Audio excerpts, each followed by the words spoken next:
असो, सत्ताधाऱ्यांच्या घोषणा, त्यावर विरोधाचे आरोप प्रत्यारोप हे तर आपण पाहिलंय, पण आजही मुख्यमंत्र्यांनी तारीख काही जाहीर केलेली नाहीये.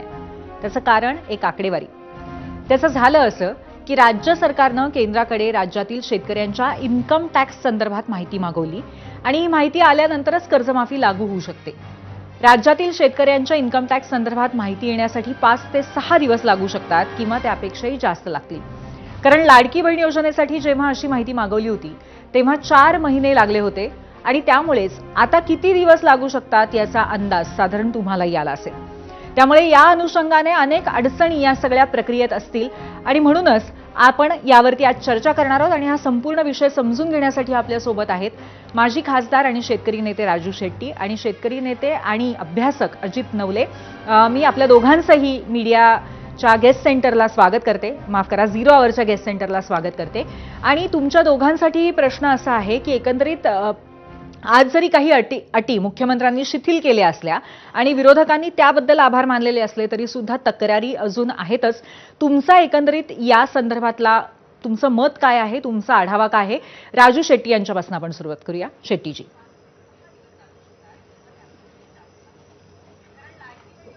मला मुख्यमंत्र्यांना एकच प्रश्न विचारायचा आहे की शेतकऱ्यांच्याच बाबतीत अटी आणि शर्ती का हो? मी तुम्हाला जबाबदारीने सांगतो, 2016 पासून ते 2026 पर्यंत एनसीएलटी मध्ये 40,943 पेक्षा जास्त कंपन्यांची जी काही कर्ज थकीत होती आणि तो आकडा होता थकबाकीचा 13 लाख कोटी रुपयाचा. यापैकी केवळ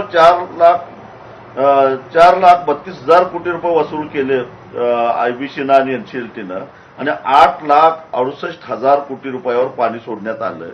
त्यावेळी कुठल्या अटी लावलेल्या होत्या? त्यावेळी कुठल्या शर्ती लावलेल्या होत्या?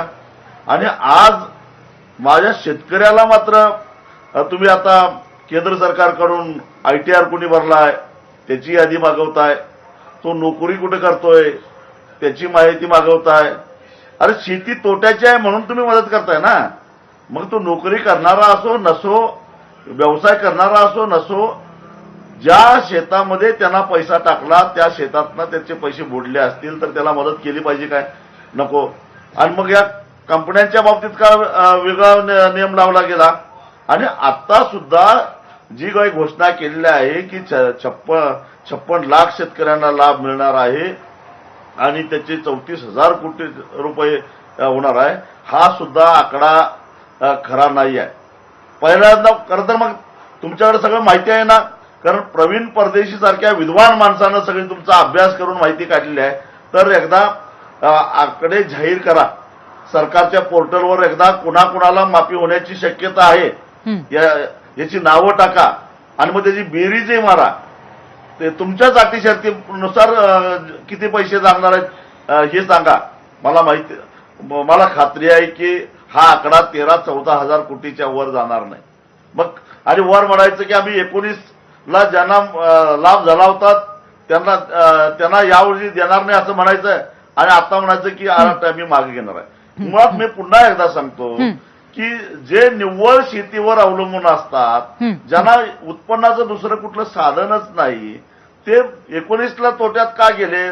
तर नैसर्गिक आपत्ती आणि सरकारच्या धोरणामुळे तोट्यामध्ये विकावं लागणारा शेतीमाल, त्यामुळे 19ला तोट्यामध्ये गेले. तीच पॉलिसी, तेच धोरण पुन्हा 4 वर्ष राहिलं आणि 5-6 वर्ष राहिलं आणि मग पुन्हा जर ते तोट्यात गेले असतील तर ही अट घालायची कारणच नव्हती.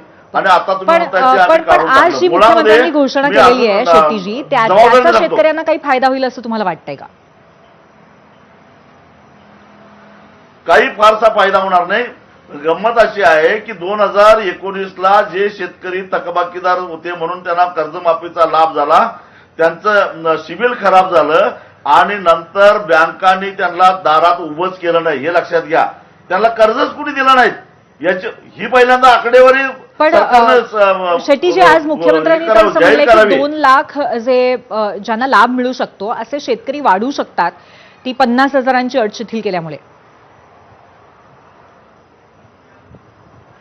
काही वाढणार, एक अत्यंत नगण्य वाढ होणार आहे.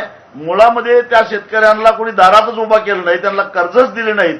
म्हणून मी म्हटलं की 2019ला ज्यांना लाभ मिळाला आणि नंतर त्यातल्या किती लोकांना बँकांनी कर्ज दिली याची एकदा आकडेवारी सरकारनं घोषित करावी. बर बर तीच गोष्ट आहे 26-27ला जे कर्ज भरतील. हा नाही, दुसरा एक मुद्दा बर. आहे 26 आता ही किती हास्यास्पद गोष्ट आहे बघा. 26-27ला जे नियमित कर्ज भरतील, थकबाकीदार राहणार नाहीत, त्यांनाच आम्ही लाभ देऊ असं म्हटलं. अहो 26-27चं कर्ज आर्थिक वर्षातलं कर्ज थकीत कधी जाणार? मार्च 2027 किंवा जून 2027, म्हणजे जवळपास 1 वर्षानंतर त्यानं कर्ज भरलं काय नाही कळणार. म्हणजे तोपर्यंत तुम्ही पैसे देणार नव्हता का? तोपर्यंत त्याला थकबाकीत ठेवणार होता का? म्हणजे असं. पण राजूजी हा मुद्दा लावून धरताना विरोधकांचं बळ पुरेसं आता आहे असं वाटतंय का तुम्हाला? हे बळ कमी नाही पडत आहे विरोधकांचं? विरोधकांचं बळ कमी पडतंय ही गोष्ट खरी आहे, परंतु त्याला जबाबदार हे सरकारच आहे की विरोधी आमदारांना वेगवेगळ्या पद्धतीनं त्यांना बेजार करायचं, त्यांच्या मागे शुक्लकाष्ट लावायचं, त्यांचे पक्ष फोडायची भीती घालायची आणि बिचारे कुणीच शेतकऱ्यांच्या प्रश्नावर बोलायला तयार नाहीत, अशी अवस्था झाली आहे. मी पुन्हा येते तुमच्याकडे.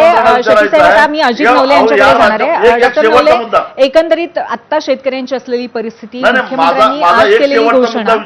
मी येते पुन्हा. राजूजी मी तुमच्याकडे येते परत. आपण आता अजित नवले यांच्याकडे जाऊयात.